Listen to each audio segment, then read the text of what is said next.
Bonjour à tous et bienvenue dans cette nouvelle vidéo de Drone Theory. Dans cette vidéo, je vais vous indiquer comment passer l'examen en ligne pour opérer dans la catégorie ouverte de la réglementation européenne drone. Pour cela, vous devez vous créer un compte sur Alpha Tango, qui est l'application de la DGAC. À l'issue de la création de votre compte, vous pouvez vous connecter et sur la page d'accueil, vous allez pouvoir trouver en bas les différents onglets pour passer les examens en ligne. Donc aujourd'hui, nous allons nous intéresser à la formation catégorie ouverte. Donc lorsqu'on clique, nous arrivons ici dans ce nouvel onglet. Et vous avez la possibilité dans le catalogue de choisir entre la formation à l'examen catégorie ouverte en anglais ou en français. En anglais ou en français. Donc ici, bien évidemment, nous allons choisir le français. Donc lorsque vous cliquez, vous avez ce petit onglet, cet encart qui s'ouvre en dessous.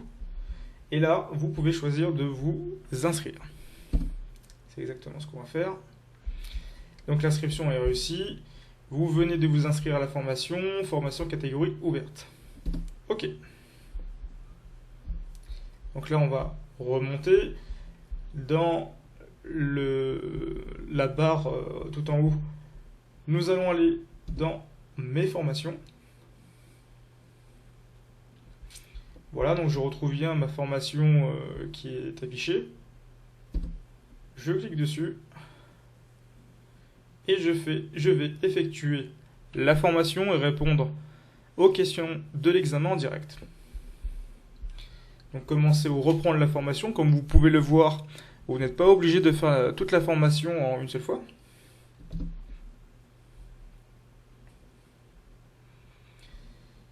Alors, le temps qui est préconisé, ou en tout cas qui est indiqué sur la plateforme de la DGAC est de 180 minutes. J'imagine que c'est un temps maximum. Sachez que pour la vidéo, nous n'allons pas faire toute la formation. Et je vous invite pour cela, avant de faire cette démarche de formation et d'examen en ligne, de lire ceci, qui est le guide drone catégorie ouverte. Donc si vous tapez sur Google, guide drone catégorie ouverte, PDF, c'est le premier résultat.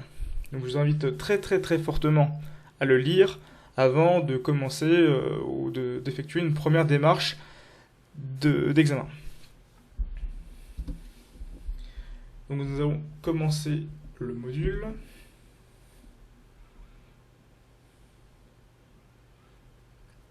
Donc comme vous pouvez le voir ici, nous allons commencer la formation en ligne et nous voyons ici en fait les différents thèmes abordés durant cette formation.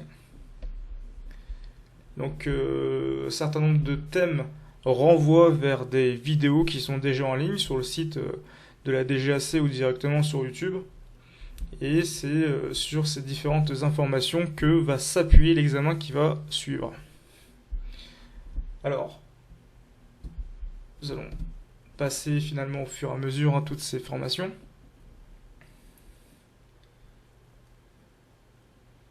Voilà, donc là, vous voyez l'arborescence des différents thèmes sur la gauche. Je vais passer au deuxième. Troisième. Hop.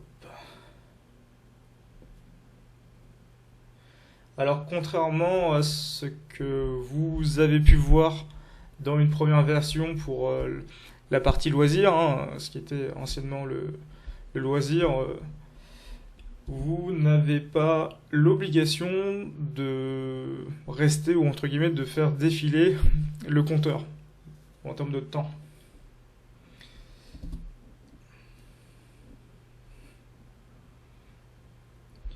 Donc là vous avez absolument toutes les informations qui sont regroupées finalement et qui vous renvoient elles-mêmes vers d'autres sites. Là c'était Donc la réglementation, les textes européens, les différents liens des textes européens. Voilà, donc là, encore une fois une redirection. Le petit encart sur les transports de marchandises. Et la fin du module de formation. Donc si vous avez bien pris connaissance des différents supports, rendez-vous dans le module suivant pour passer l'examen en ligne. C'est exactement ce qui nous intéresse.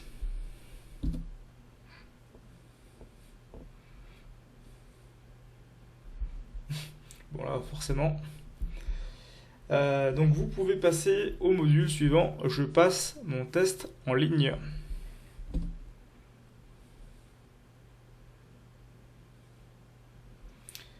Alors ce test est de 40 questions. Et en termes de temps, je ne suis même pas sûr qu'il y ait une limite de temps. En tout cas, vous n'avez pas ici d'affiché de chronomètre. Première question, à quelle distance suis-je autorisé à faire voler mon UAS? À une distance maximale de 200 mètres de ma position. La distance préconisée dans le manuel d'utilisation fourni avec l'UAS. Aussi loin que je peux voir l'UAS. À une distance où je peux voir clairement et piloter l'UAS tout en étant capable de surveiller l'espace aérien.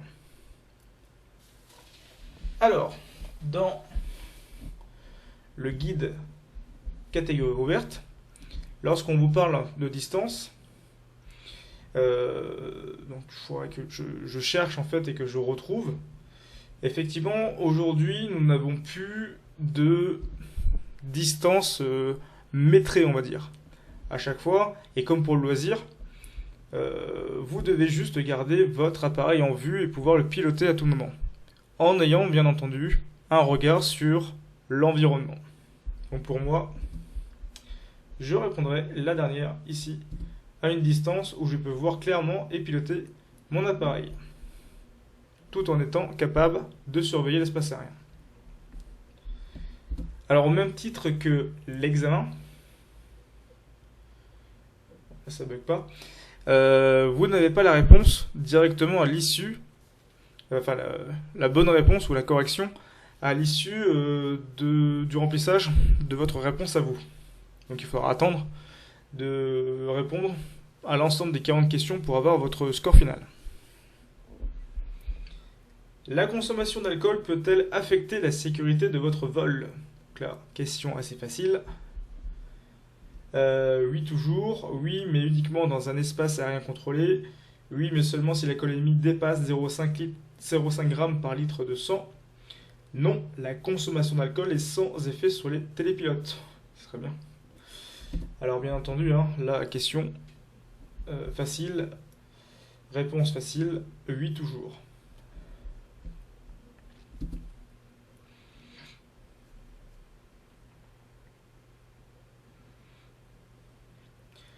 Le survol de personnes non impliquées est-il autorisé en catégorie ouverte? Alors ça, c'est une grande nouveauté en fait dans la réglementation européenne. Sachez que effectivement, il est possible, donc ça c'est marqué dans les différents tableaux que vous avez ici.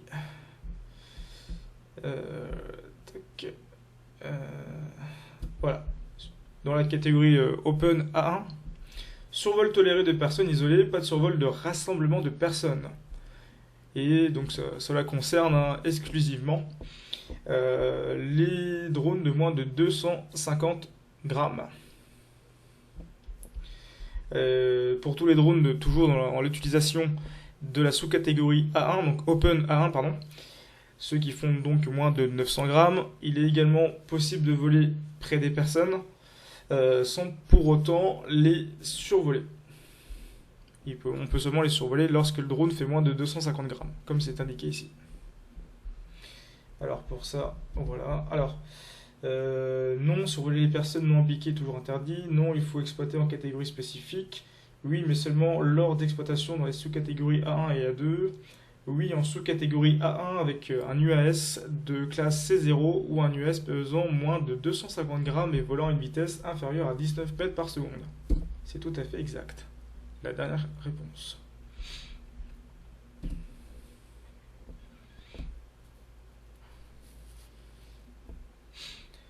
Concernant le survol de rassemblement de personnes, choisir la proposition correcte. Donc on vient de le voir précédemment dans le guide. Quand les personnes sont impliquées dans l'opération de survol, le survol est autorisé. Avec un accord préalable des personnes, le survol est autorisé. En catégorie ouverte, le survol de rassemblement de personnes est interdit. C'est autorisé en volant à moins de 120 mètres au-dessus du sol.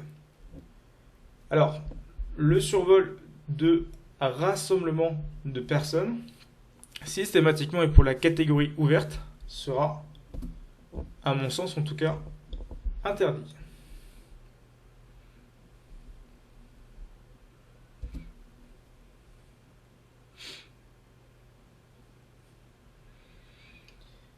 En catégorie ouverte, quelle est la hauteur de vol maximale autorisée par rapport au point le plus proche de la surface de la Terre? Grosso modo, distance par rapport au sol, une hauteur. Donc comparativement à ce qui se faisait dans l'ancienne réglementation, aujourd'hui, nous sommes toujours à 120 mètres.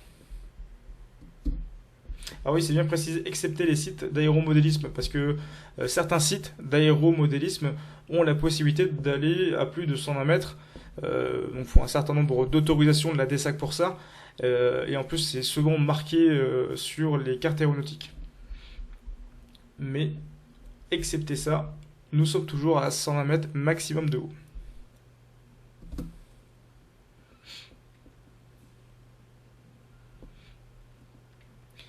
Que faut-il prendre en compte concernant la durée du vol? Donc le temps de vol prévu doit être inférieur à l'autonomie maximale de l'appareil afin de disposer de réserves. Le temps de vol prévu peut être égal à l'autonomie maximale de l'appareil. Je ne peux pas faire atterrir mon appareil tant que le temps de vol prévu n'est pas atteint. Le temps de vol prévu peut être légèrement supérieur à l'autonomie recommandée des batteries. Donc la question qui fait appel finalement à votre logique, hein. On est bien d'accord que nous gardons toujours une réserve avec nos batteries pour ne pas aller au bout. Et d'ailleurs, sachez que la chimie des batteries est altérée si vous utilisez l'ensemble de votre capacité de batterie. Il faut toujours garder au minimum 25-30% pour ne pas abîmer vos batteries. Donc la réponse A, la première.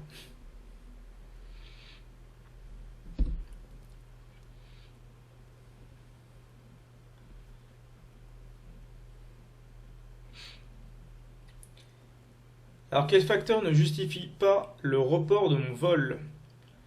Un vent soufflant au-delà des limitations de mon appareil, la détection d'un niveau de batterie faible durant la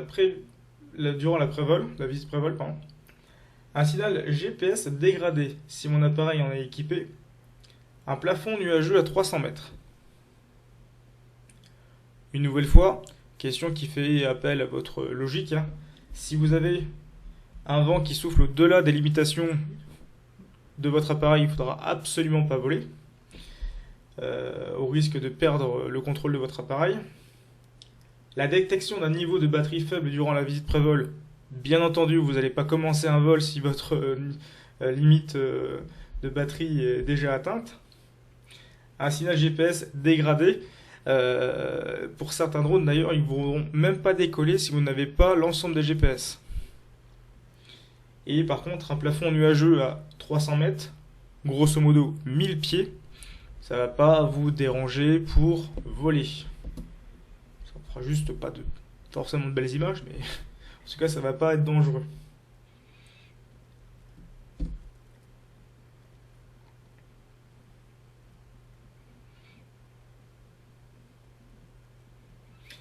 Le transport de marchandises dangereuses est-il autorisé en catégorie ouverte? Voilà, il faudrait lire le guide préalablement. Quoi qu'il en soit, c'est relativement logique également comme réponse. Bien entendu, il est interdit de transporter des matières dangereuses avec un drone et surtout en catégorie ouverte. Donc, Non, transporter des marchandises dangereuses en catégorie ouverte est interdit. Non, il n'y a pas d'autorisation spéciale en catégorie ouverte, hein, quoi qu'il en soit.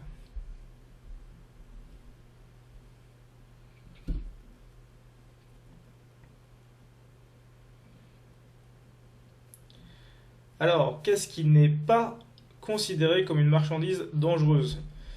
Alors, comme pour les- l'examen aujourd'hui qui se passe dans les centres des GAC,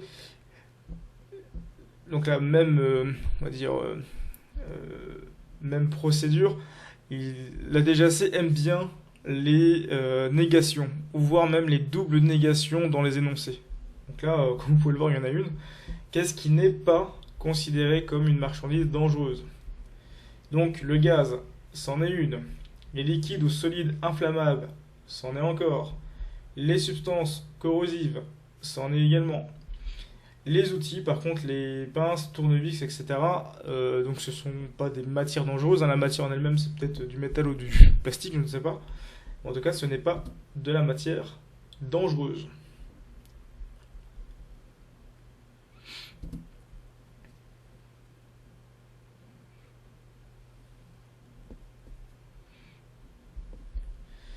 Alors j'ai oublié de le préciser tout à l'heure, dans les réponses aux questions, hein.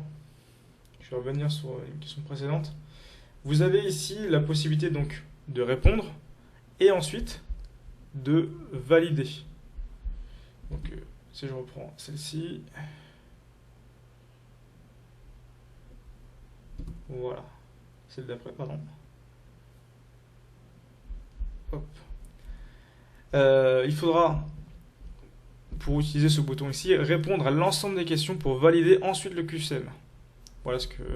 Donc vous pouvez répondre à toutes les questions, les modifier et ensuite valider le QCM. Voilà pour la petite précision.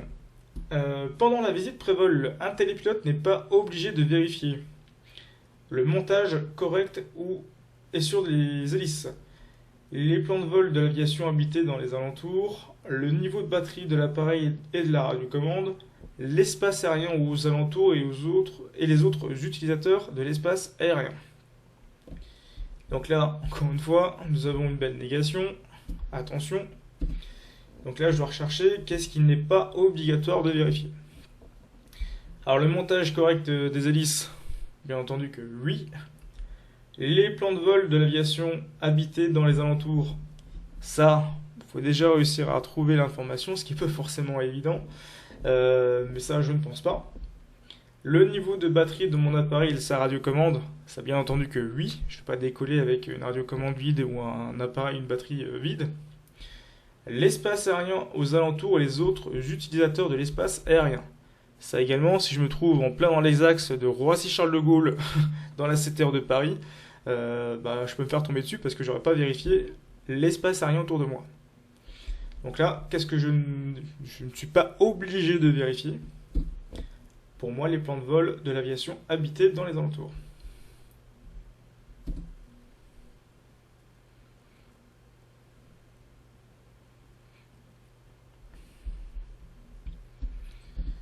Alors, les vols sont-ils autorisés au sein d'une zone de restriction d'UAS? Oui, mais seulement lorsqu'ils sont autorisés par l'autorité compétente ou lorsqu'ils sont réalisés conformément aux conditions ou aux restrictions de la zone. Non, tous les vols UAS y sont interdits. Oui, si la masse de l'UAS est inférieure à 2 kg et si les conditions météorologiques sont bonnes. Oui, si la hauteur de vol est inférieure à 50 mètres et les conditions météorologiques sont bonnes. Alors, question un peu particulière car il faudrait déterminer qu'est-ce qu'une zone de restriction d'UAS.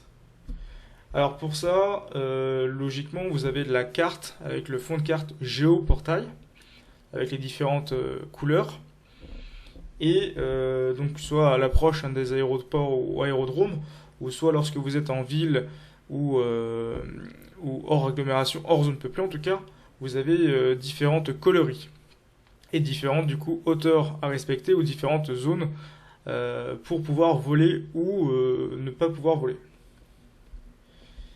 Alors, une zone de restriction du US, pour moi, c'est celles qui sont en rouge. C'est comme ça que j'ai défini. Et pour moi, en catégorie open, tous les vols, ils sont interdits.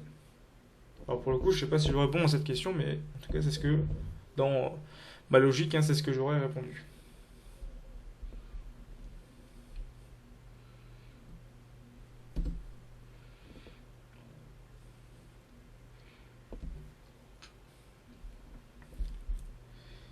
Alors, où trouve-t-on le plus souvent des zones de restriction? Les fameuses zones qu'on a évoquées précédemment.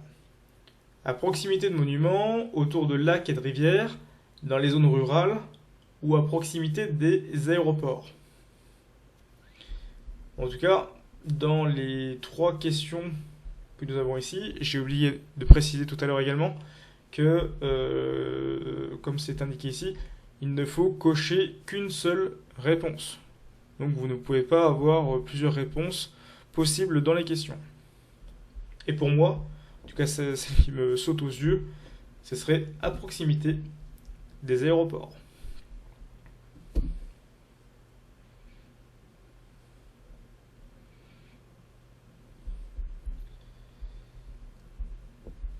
Alors, laquelle des propositions suivantes est vraie? Les règlements européens relatifs aux appareils ne s'appliquent pas aux appareils utilisés en intérieur.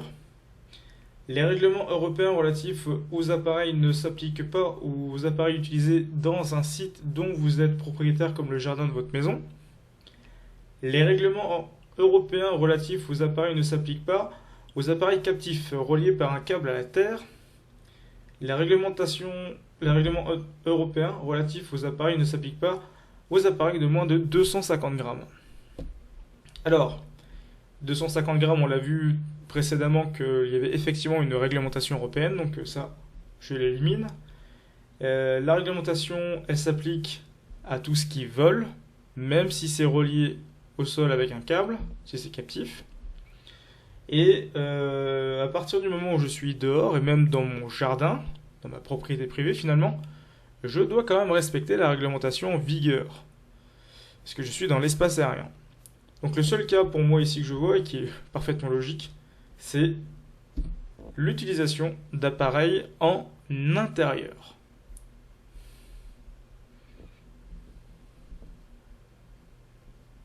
Donc ça c'est... Oui, c'est vrai.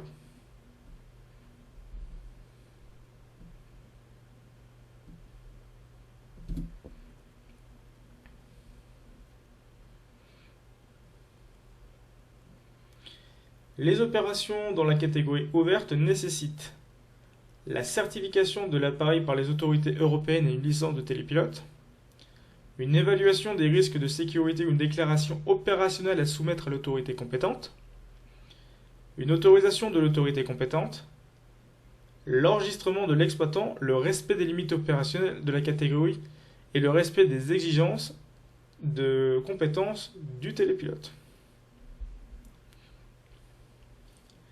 Alors, pour la première, donc la certification, non, c'est la catégorie certifiée.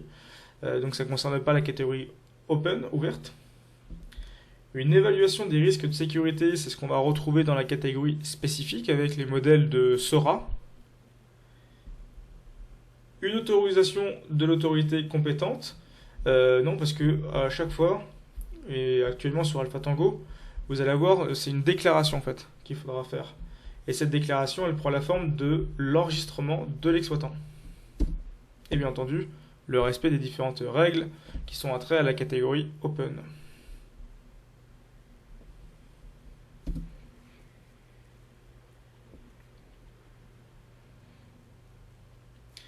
Alors, quelles sont les exigences d'enregistrement applicables à la catégorie ouverte? L'enregistrement des exploitants utilisant des US à des fins commerciales, l'enregistrement des US de plus de 150 grammes, l'enregistrement de tous les appareils, l'enregistrement des exploitants utilisant des appareils de plus de 250 grammes ou des appareils de moins de 250 grammes équipés d'un dispositif d'enregistrement tel qu'une caméra ou d'un microphone. Alors ça, vous le retrouvez en fait dans le guide. Toujours pareil. Et bon, après, hein, Si je le fais avec le guide, c'est pas trop marrant, mais si je le fais ici, c'est enregistrement, voilà.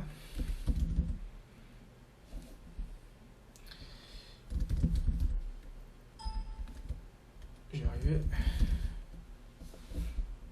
Hop. Donc là, c'est page 27.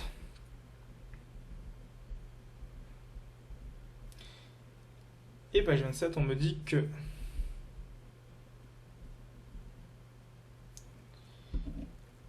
il faut être enregistré comme exploitant si j'utilise des appareils de masse supérieure à 250 grammes ou d'une énergie d'un impact supérieur à 80 joules ou d'une masse ou d'une énergie inférieure à ces seuils mais équipé d'une caméra. À partir du moment où vous avez une caméra aujourd'hui sur un drone, vous devez vous enregistrer en tant qu'exploitant. Donc c'est bien la dernière réponse.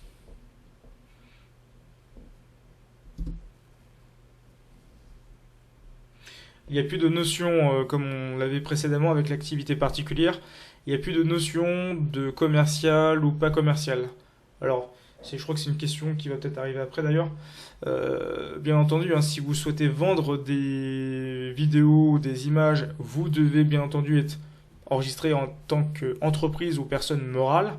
Mais en termes de réglementation drone aérienne, vous n'êtes plus obligé d'avoir une activité, ou en tout cas une exploitation en activité particulière. Un US est piloté à une distance de 10 mètres de personnes non impliquées. Cette utilisation est-elle légale? Alors, déjà, donc, par rapport à ce qui se faisait avant, voler à 10 mètres de personnes non impliquées, ça se faisait déjà finalement avant. C'était 10 mètres à 30 mètres. Donc c'était, par exemple, pour du scénario S3, hein, ou même d'autres scénarios, pour le S1, c'était également le cas. Pour le S4, j'en parle plus parce que ça n'existe plus, mais on pouvait même survoler les personnes à l'époque. Mais pour le S1 et le S3, pour tout ce qui était utilisation à vue, si on était à faible vitesse et à basse hauteur, selon également le poids de mon drone, hein, et s'il était équipé ou non de parachute, je pouvais effectivement voler à 10 mètres des personnes. C'est toujours le cas aujourd'hui. Et si je regarde ici, d'ailleurs, on l'a vu, hein, il y a même la possibilité de survoler les personnes, mais par rapport aux questions, aux réponses qui sont ici, c'est pas proposé. Mais par contre, ici, voilà. Là. Tac. C'est plus haut. Et c'est ici. Voilà. Dans la réglementation européenne, donc vous avez la possibilité de voler à proximité des personnes à 10 mètres, c'est même 5 mètres autorisé si fonction basse vitesse disponible et enclenchée sur l'aéronef. Donc dans la partie A2. Et c'est pour du coup un drone. Je vais chercher pour l'utiliser en A2. Ici. Je suis arrivé. Voilà. Donc permet de voler à 30 mètres minimum de distance horizontale par rapport à des tirs avec un aéronef sans équipage à bord. C2 de masse inférieure à 4 kg. La distance de sécurité avec les tirs peut être réduite à 5 mètres si l'aéronef sans équipage à bord dispose d'une fonction basse vitesse et qu'elle est enclenchée. Donc on parle bien ici de classe C2 avec la fonction de basse vitesse, bien évidemment. C'est exactement d'ailleurs la réponse proposée. Voilà.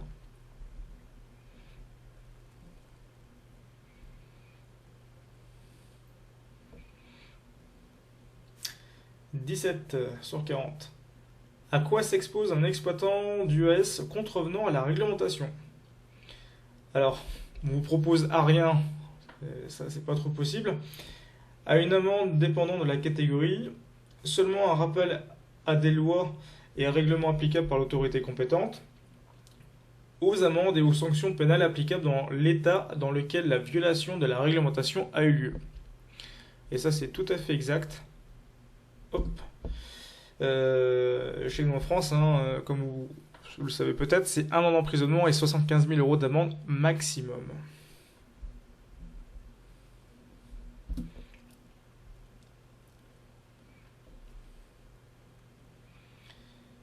Alors, laquelle des propositions suivantes est vraie? Un appareil transportant des marchandises dangereuses peut être utilisé dans la catégorie ouverte. Ça, c'est faux. Un appareil utilisé dans la catégorie ouverte ne peut survoler des personnes que dans des conditions limitées. Ça, oui, donc limité en termes de poids ou de vitesse. Un appareil dont la masse maximale est supérieure à 25 kg peut être utilisé dans la catégorie ouverte. Donc ça, c'est faux. Si vous êtes en A3 avec un drone C3 ou C4, comme on peut le voir ici, ouais, bah en fait c'était celle en dessous, c'est maximum 25 kg. Voilà. Donc on ne peut pas faire du plus de 25 kg en open. Un appareil utilisé dans la catégorie ouverte peut survoler des rassemblements de personnes si une autorisation est qu'obtenue. Donc ça c'est également, c'est pas vrai. Donc la seule qui est vraie ici, c'est il peut survoler des personnes dans des conditions limitées.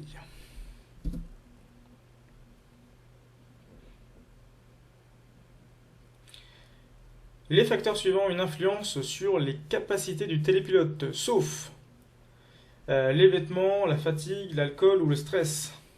Alors, moi, en tant que télépilote, je vais vous dire très honnêtement, je mettrais les 4. Voilà. Après, je suis un peu logique parce que si vous êtes en. Certains qui me connaissent et qui m'ont eu comme instructeur le sauront. Si vous n'avez pas les bons vêtements en région parisienne, avec du vent et des températures presque négatives, vous ne serez pas à votre aise pour piloter. Quoi qu'il en soit, les facteurs suivants ont une influence sur les capacités du télépilote. Donc on parle bien, je pense, de facteurs humains dans ce cas, hein. Et dans ce cas, c'est la fatigue, l'alcool ou le stress. Donc lequel, parce que c'est bien marqué sauf, lequel n'est pas un facteur humain, entre guillemets? Les vêtements. Un peu bizarre cette question.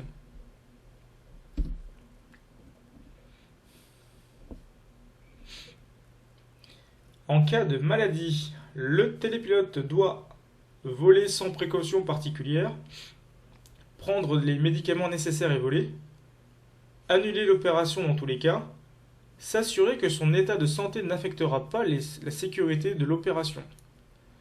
Alors, quand on parle de maladie, on ne sait pas, c'est pas précisé non plus dans l'énoncé. Ça peut être un petit rhume comme une gousse, gastro, j'en sais rien. Quoi qu'il en soit, la seule bonne réponse que je vois ici, c'est la dernière, s'assurer que finalement, même si je suis malade, mon état de santé me permet de voler en toute sécurité pour moi et les autres. Voilà. Et pas forcément annuler l'opération en tous les cas. Si j'ai un petit rhume, c'est pas forcément rédhibitoire en tout cas pour voler et faire ma mission. Donc là je répondrai la dernière, s'assurer que son état de santé n'affectera pas la sécurité de l'opération.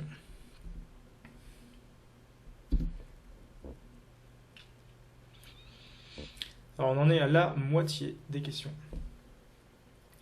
La conscience de la situation d'un télépilote peut se définir par, belle question de facteur humain, la capacité du pilote à percevoir, comprendre et réagir à tout risque possible dans l'environnement d'exploitation, la capacité du pilote à exploiter un UAS à l'aide d'équipements de vision à la première personne, en FPV, la capacité du pilote à opérer avec l'assistance d'un observateur d'appareil, la capacité du pilote à exploiter un appareil au-delà de la portée visuelle.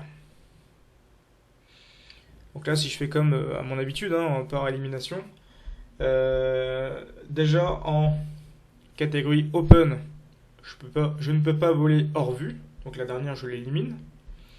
La capacité du pilote à opérer avec l'assistance d'un observateur d'UAS, là en fait, pour le coup, s'il a quelque chose sur le nez, que ce soit pour le faire du FPV ou ici, il n'aura pas forcément conscience de la situation parfaitement parce qu'il ne verra pas visuellement l'environnement qui l'entoure. Donc déjà, ici, les deux ici, je les élimine également. Il me reste celle-ci, donc la capacité du pilote à percevoir, comprendre et réagir à tout risque possible dans l'environnement d'exploitation. Et ça, à mon sens, c'est bien, voilà, ça colle bien avec la conscience de la situation.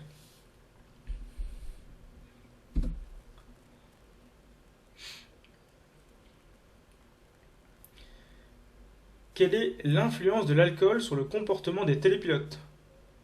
Alors, une meilleure réactivité, je ne pense pas. Une meilleure conscience de la situation, je ne pense pas non plus. Une meilleure visualisation de l'appareil, je ne pense pas du tout. Une augmentation du temps de réponse, oui. Au lieu de répondre en moins d'une seconde, ou 2 secondes, vous allez répondre en plus, c'est-à-dire en 3 ou 4 secondes. Donc, la dernière réponse.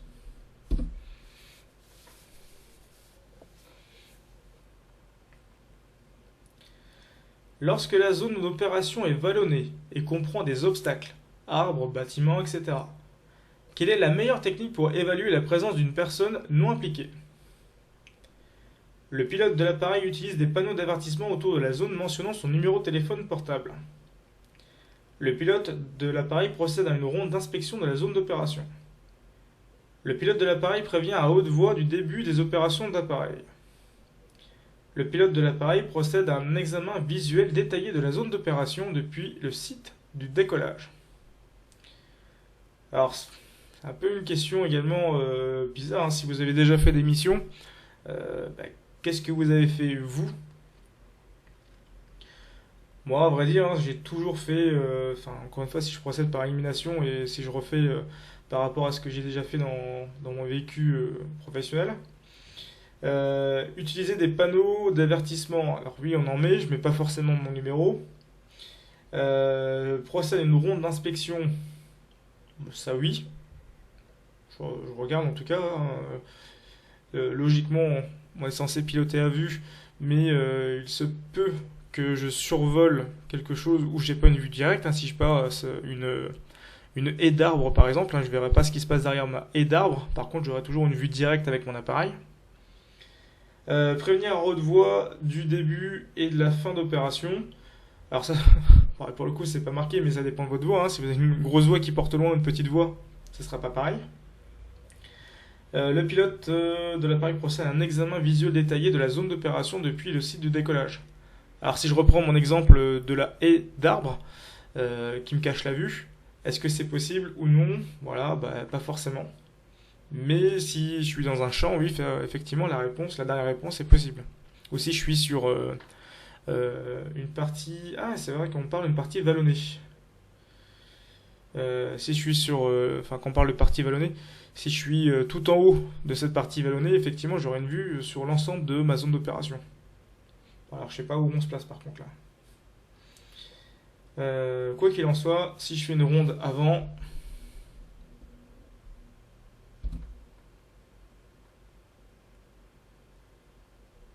Oui, parce que c'est pas précisé avant d'ailleurs. Procède à une ronde d'inspection de la zone d'opération. C'est pas précisé non plus comment on l'a fait. Si on l'a fait avec le drone par exemple, on a un point de vue en hauteur et là ça peut marcher. Alors je suis pas certain de ma réponse, hein, sur cette question, on verra.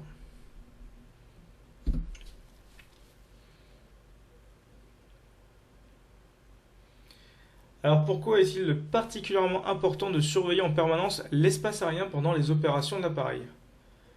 En raison des oiseaux qui pourraient voler très près et entrer en collision avec l'appareil, parce que le temps peut changer assez rapidement pendant les opérations, parce que les aéronefs habités ne peuvent généralement pas détecter les appareils pour les éviter, parce qu'il est important de détecter une activité accrue sur l'aérodrome le plus proche.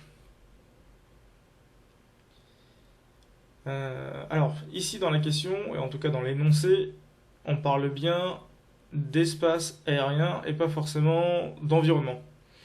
Alors c'est vrai que les oiseaux, alors je l'ai vécu et un certain nombre de mes collègues l'ont vécu, encore un très récemment, à taper un corbeau, pour la petite histoire, et comme quoi ça peut arriver, voilà. Faire un bird strike en drone, ça peut arriver. Parce que le temps peut changer assez rapidement pendant les opérations, ça, c'est une vraie généralité complète et je pense pas que ce soit assez précis pour répondre ça en tout cas. Parce que les aéronefs habités ne peuvent généralement pas détecter les appareils pour les éviter. Alors généralement, si vous voyez, enfin si vous volez à la même hauteur, altitude qu'un appareil habité, c'est qu'il y a un problème. Mais en tout cas, ça peut être, vu qu'on parle d'espace aérien dans la question, ça peut être une bonne réponse. Parce qu'il est important de détecter une activité accrue sur l'aérodrome le plus proche. Bon, ça veut un peu trop rien dire, hein. Pour moi, en tout cas, c'est pas ce que je répondrais. Donc là, j'hésiterais avec la première et la troisième. Mais étant donné qu'on parle d'espace aérien, je répondrai du coup la troisième. Encore une fois, là, je suis pas sûr de ma réponse. Voilà comment je l'ai. Mon processus de réflexion, en tout cas, mais bon, voilà. Nouvelle question, question 25. Que devez-vous faire si, pendant un vol de votre appareil, un cycliste s'arrête juste en dessous de votre appareil? Vous devez monter aussi haut que possible pour garder une distance de sécurité avec le cycliste. Vous devez informer le cycliste qu'il est survolé par votre appareil. Vous devez attendre en vol stationnaire que le cycliste s'éloigne. Vous devez déplacer votre appareil dès que possible pour éviter une situation de survol. Alors là, la réponse, pour le coup, qui serait assez logique, hein, si vous êtes comme ça dans cette situation et que quelqu'un s'est arrêté en dessous de votre drone, c'est ne surtout pas rester comme ça de façon statique dans cette situation et plutôt éviter de continuer à survoler la personne. Donc là, ce serait la dernière réponse.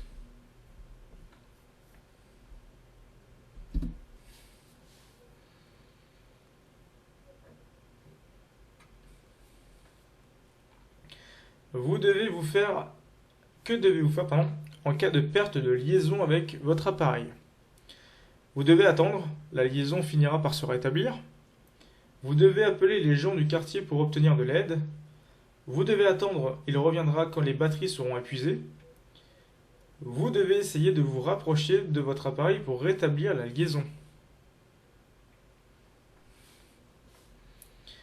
Alors, pour le coup, qu'est-ce qui se passe quand vous perdez votre liaison de radiocommande entre la liaison entre le drone et votre radiocommande? Si vous l'avez bien programmé, il va faire un retour to home. Donc il va monter à l'altitude, la hauteur à laquelle vous l'avez programmé et revenir en ligne droite, dans la plupart des cas, jusqu'à son point de décollage puis atterrir. Mais si vous n'avez pas programmé un RTH, vous êtes seulement comme ça en vol, soit en hippodrome pour les ailes ou soit en vol stationnaire pour les multirotors, la meilleure chose à faire pour moi en tout cas, c'est de vous rapprocher et de rétablir la liaison de radiocommande. Donc pas attendre que les batteries soient épuisées parce que si il est dans, selon encore une fois comment il est programmé, selon le type d'appareil et le modèle que vous avez, de temps en temps si vous avez les batteries complètement épuisées, qu'est-ce qu'il va faire? Il va atterrir sur place, quel que soit l'endroit où il est. Donc si c'est au-dessus d'une route ou de l'eau par exemple, c'est pas une situation d'avenir. Appelez les gens du quartier, non, et vous devez attendre, la liaison finira par se rétablir, non, ça marche pas toujours ça. Donc en tout cas, l'action la plus logique que je verrais, hein, c'est de se rapprocher avec sa radiocommande pour rétablir la liaison.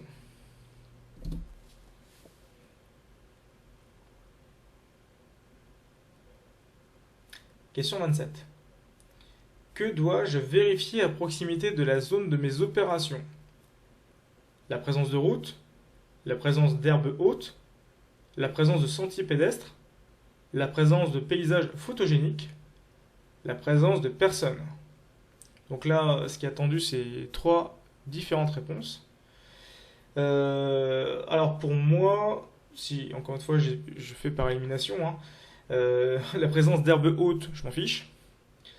La présence de paysages photogéniques pour la sécurité, je m'en fiche. Donc toutes les réponses avec la 2 et la 4, je les élimine. Dans ce cas, il ne reste plus que, c'est rapide, La deuxième, donc, présence de route, présence de sentier pédestre, parce qu'éventuellement je peux rencontrer quelqu'un qui déboule sur ce sentier pédestre. Et la 5, la présence de personnes, bien évidemment. Donc là, cette réponse. Hop là, ici plutôt, voilà.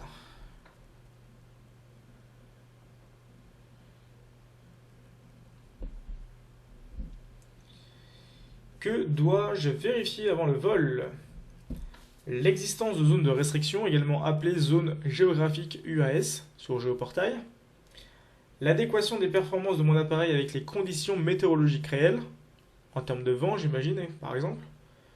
Que le maire de la commune dans laquelle j'exploite est informé du vol. Que la classe CE de mon appareil permet l'opération. Que mon téléphone portable soit allumé et disponible pour être joint par les autorités. Alors, dans la catégorie ouverte, dans ce cas précis, j'ai pas à faire de protocole, d'accord, avec une CTR ou autre chose, en exploitant d'une zone aérienne particulière, donc j'ai pas la nécessité, à mon sens, de garder mon téléphone portable allumé pour être joignable par l'exploitant de la zone. Donc la 5, je peux l'éliminer. Donc là, la première et la troisième réponse, elles sont éliminées. Ce qui est sûr également, c'est que le maire de la commune dans laquelle j'exploite est informé du vol. Bah non, parce qu'en fait, c'est pas le maire qui prend les décisions, hein. D'autant qu'encore une fois, on est dans la catégorie ouverte et que dans la catégorie ouverte, il n'est pas possible de faire de vol en agglomération ni en zone peuplée. Donc ça, voilà.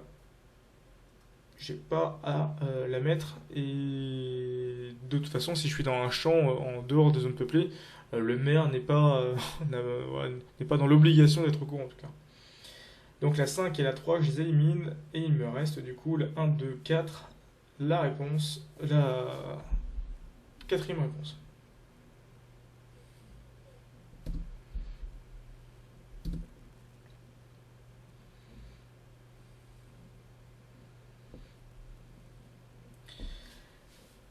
Pourquoi dois-je vérifier la présence de sentiers pédestres à proximité de la zone de mes opérations d'UAS? Ah tiens, c'était une... J'ai la réponse d'une question précédente. Raison pour laquelle il ne faut pas valider tout de suite les questions complètes en tout cas. Alors, pour éviter que les chemins n'apparaissent sur les photos, pour éviter de survoler des personnes non impliquées, pour pouvoir utiliser le sentier comme point de repère pendant le vol, et pour éviter les collisions avec les lampes et les panneaux des sentiers.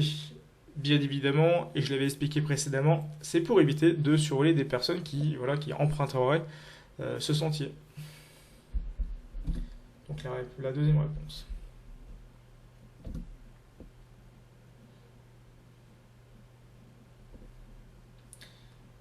Question 30, plus que 10 questions.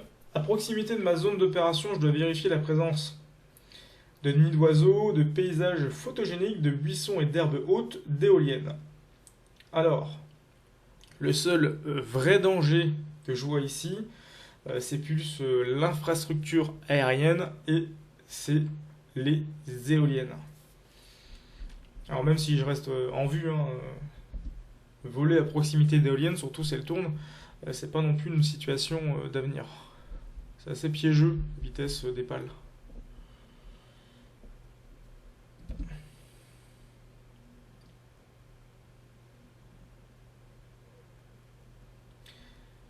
Alors, chacune des situations suivantes peut conduire à un crash, sauf l'échappée incontrôlée de mon appareil, la perte de signal GPS, la panne moteur, prendre des photos de personnes sans leur consentement préalable. Alors, encore une fois, je vais parler avec mon expérience. Je mettrai enfin, tout ce qui est marqué ici, voilà, peut conduire à un crash. Pourquoi? Parce que même si dans cette dernière réponse ici, si la personne n'est pas contente et qu'elle prend une branche d'arbre et qu'elle tape vote Mavic 2, je parle en tant que vécu, hein, ça peut amener un crash. Et ça peut être potentiellement dangereux, même pour la personne qui a voulu le cracher. Mais hormis ça, hormis cette situation particulière, L'échappée incontrôlée de mon appareil, ça peut amener un crash. Oui. La perte du signal GPS. Oui, si vous passez de mode GPS à mode ATI par exemple, et que vous n'y êtes pas préparé du tout, vous pouvez taper un arbre ou une infrastructure. La panne moteur, si vous êtes sur un quadrirotor, c'est sûr, ça va amener un crash. Et ce qui peut pas forcément conduire à un crash, voilà, c'est prendre les photos de quelqu'un sans leur consentement.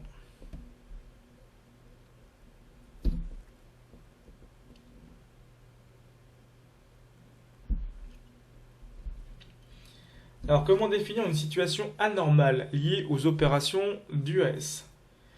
Une situation dans laquelle la manœuvrabilité de l'appareil est dégradée en raison d'une ou plusieurs circonstances imprévues. Seules les situations dans lesquelles un crash d'appareil est inévitable en raison d'une perte totale de contrôle. Uniquement les situations dans lesquelles les personnes non impliquées sont en danger, dans tous les cas, pardon, et lorsque l'accident est inévitable. Une situation est définie comme anormale uniquement lorsqu'elle est répertoriée comme anormale dans la réglementation ou dans le manuel utilisateur. Alors, la définition de situation anormale. Du coup, je vais peut-être un peu répondre à la question et je ne suis pas sûr non plus d'avoir la bonne réponse, mais en tout cas, les situations normales ou anormales, je vois ça dans le manuel de vol. Voilà.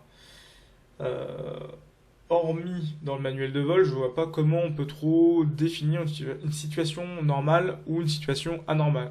Dans le manuel de vol, vous avez donc situation normale, situation anormale et procédure d'urgence. Donc une situation anormale, donc une situation dans laquelle la manœuvrabilité de l'appareil est dégradée en raison d'une ou plusieurs circonstances imprévues. Oui, seules les situations dans lesquelles un crash d'un appareil est inévitable en raison d'une perte totale de contrôle. Voilà, ce serait plus du coup une situation d'urgence. Uniquement les situations dans lesquelles les personnes impliquées sont en danger dans tous les cas lorsqu'un accident est inévitable. Donc là, si on parle d'accident, c'est crash, etc. Donc du coup, ce serait une situation d'urgence à chaque fois. Une situation est définie comme anormale uniquement lorsqu'elle est répertoriée comme anormale dans la réglementation ou dans le manuel de l'utilisateur. Bon, en tout cas, c'est ce que je mettrais, la dernière, parce que par rapport à donc la deuxième et la troisième, je les élimine. Mais par rapport à la première, la manœuvrabilité de l'appareil est dégradée en raison d'une ou plusieurs circonstances imprévues. Potentiellement, ça peut plutôt amener à un crash. Donc c'est au-delà d'une situation anormale. Bon, comme ça que je le vois.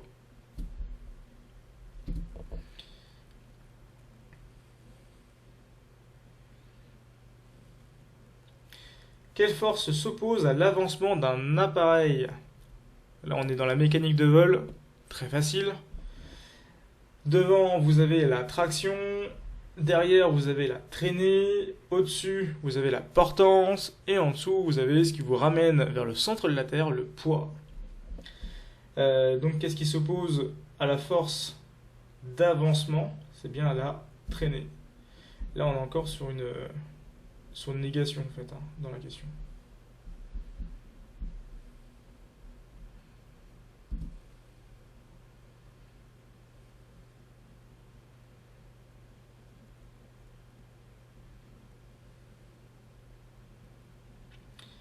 Toutes les propositions suivantes désignent le mouvement d'un aéronef autour d'un axe de référence, sauf. Alors lacet, oui, le roulis, oui, ça existe, le tangage, oui, la rotation, ça ne veut rien dire. Donc la dernière. Lacet, roulis, tangage, c'est les trois axes, donc ça c'est parfaitement normal. Sauf du coup la rotation qui veut rien dire.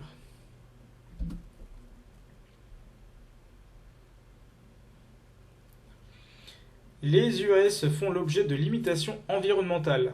Plage de température, utilisation, vent maximum, conditions météorologiques. Où un télépilote peut-il trouver ces limitations? Très facile. Alors sur le site internet de l'autorité compétente, pas du tout. Sur n'importe quel site internet de revendeur, je me méfierais très fortement. Dans le manuel d'utilisation, ça oui. Sur des forums de télépilotes. Alors ça, effectivement, peut-être, mais en tout cas, c'est pas la réponse officielle à mon avis. Voilà. Je répondrai la troisième réponse dans le manuel d'utilisation.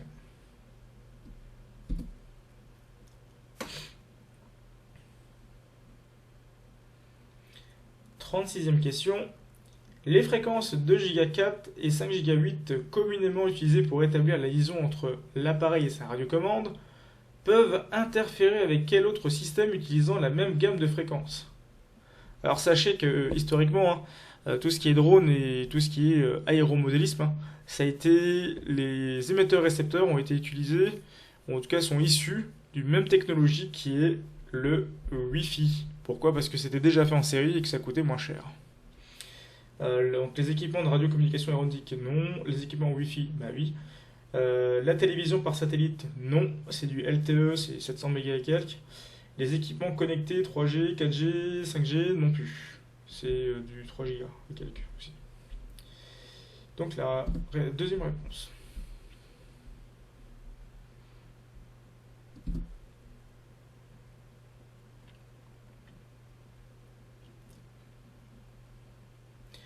La réglementation générale sur la protection des données, RGPD, s'applique-t-il à l'exploitant d'UAS? Alors oui, si l'appareil peut enregistrer des données personnelles, images par exemple, oui toujours. Non, il n'y a aucun lien entre les UAS et le RGPD. Non, pas dans la catégorie ouverte. Alors cette information, elle est également bien entendu dans le guide.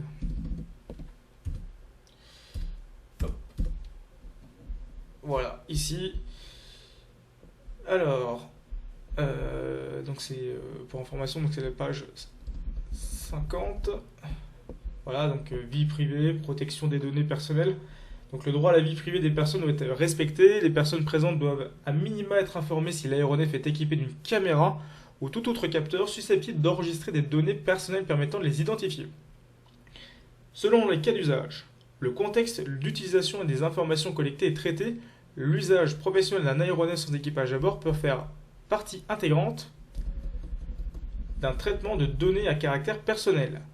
Le responsable du traitement des données doit alors respecter les obligations légales découlant de la loi du 6 janvier de 1978, modifiée, dite Informatique et Liberté, et également du coup de la réglementation générale sur les protections des données, RGPD. Alors, si je reviens sur la question, donc pour moi, pour le coup, oui, si l'appareil peut enregistrer des données à caractère personnel, comme des images ou des vidéos. Si vous faites de l'aéromodélisme et que vous avez un modèle qui n'a pas d'enregistrement de données, effectivement, vous n'êtes pas obligé, dans la catégorie ouverte, d'appliquer la RGPD. Voilà.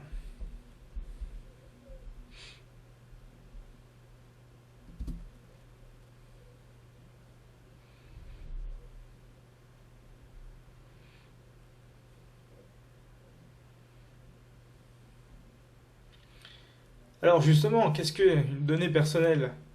Alors toute information en lien avec une personne physique identifiée ou identifiable, toute information concernant une limitation de la performance humaine, pour ça non, tout droit ou tout bien appartenant à un être humain, un ensemble large de données produites par une personne sur Internet. Pour ça, c'est pas assez exhaustif à mon sens.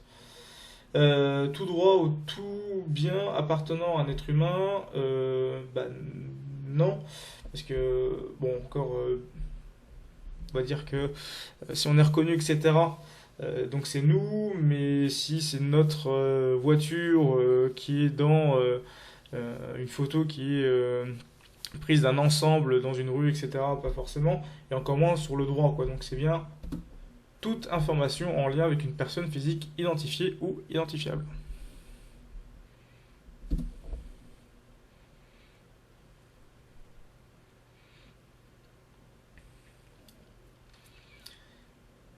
Alors, qu'est-il recommandé de s'assurer en tant qu'exploitant? Pardon, est-il recommandé de s'assurer en tant qu'exploitant? En tant qu'exploitant ou en tant qu'utilisateur de drones de manière assez générale et globale, hein, vous devez bien entendu être assuré responsabilité civile. Alors, non, c'est inutile. Bah si, c'est même utile. Oui, même si la loi ne l'exige pas. Si, elle l'exige. Seulement si l'UAS est exploité à titre commercial. Non, c'est une obligation du constructeur. Euh, alors, bah oui, pour le coup, je mettrais oui, quoi qu'il en soit. Est-il recommandé de s'assurer en tant qu'exploitant? Ah, oui, parce que vous n'êtes pas forcément exploitant en fait. Euh, oui, c'est vrai. Euh, quoi qu'il en soit, enfin, exploitant au sens prise de vue, etc. Quoi qu'il en soit, oui. Et d'ailleurs, vous avez, pour ceux qui font du modélisme, si vous faites ça sur un terrain, vous devez prendre votre licence, donc de la Fédération française de modélisme, qui vous couvre, donc qui vous génère également une responsabilité civile. Et oui, c'est du coup, quoi qu'il en soit, c'est recommandé. Ça, c'est une certitude.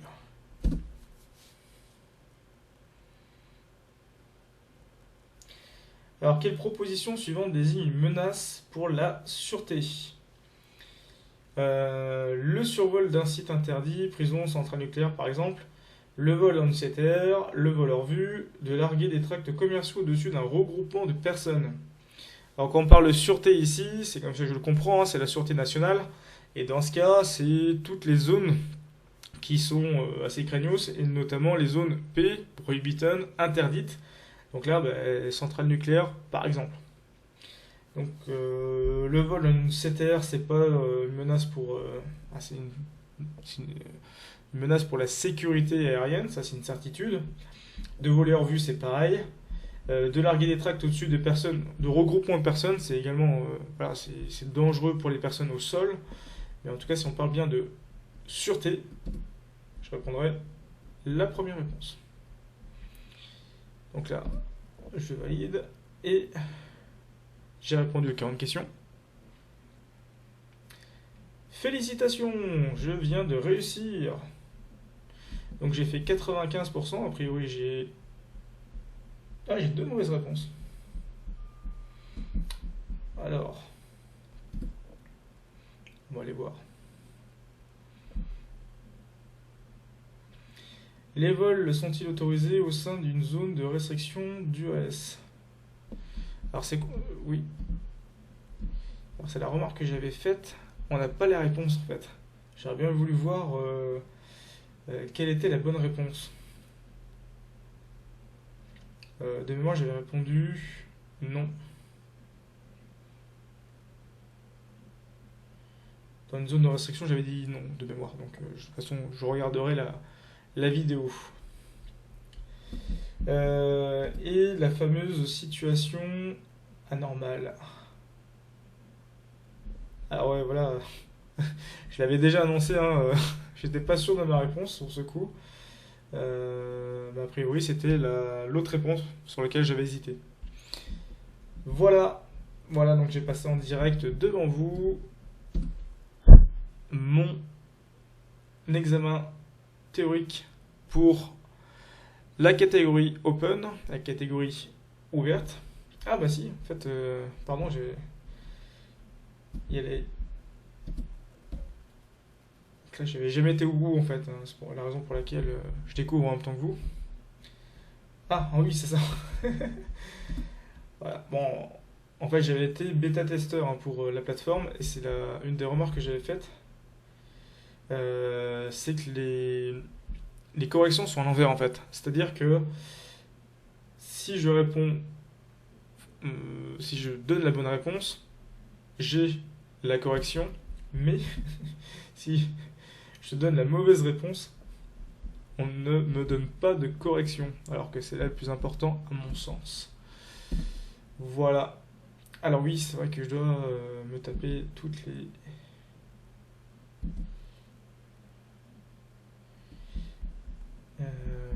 Hop. On va être ici, si je fais ça. Voilà, continuer. Et voilà, donc ça veut dire que j'ai bien tout validé, tout comme il faut. Retour à la formation.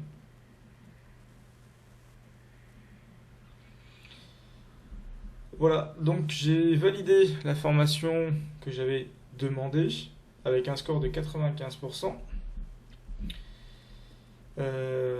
Et voilà. J'ai maintenant un numéro de télépilote. Pour obtenir une attestation de suivi de formation, vous devez d'abord renseigner votre adresse. D'accord, donc je vais renseigner mon adresse et après j'aurai ce fameux petit bout de papier qui prouve que j'ai bien réussi ma formation théorique de catégorie ouverte. Voilà. Alors j'espère que cette vidéo vous a plu. Si vous souhaitez aller plus loin dans vos révisions et connaître la réglementation européenne, avoir plus d'informations en tout cas sur la réglementation européenne, je vous invite à aller consulter ma chaîne Drone Theory, à vous abonner, à commenter pour la faire référencer et également n'hésitez pas à visiter notre site dronetheory.fr. Donc sur dronetheory.fr, vous pouvez prendre un pack de formation pour préparer au mieux votre théorique drone DGAC qui sera ensuite encore une fois convertible pour la future réglementation européenne et qui vous permettra jusqu'en 2025 de voler en activité particulière dans les scénarios S1, S2, S3. Voilà. N'hésitez pas à me poser des questions dans les commentaires et je me ferai un plaisir à y répondre. A bientôt et bon vol à tous.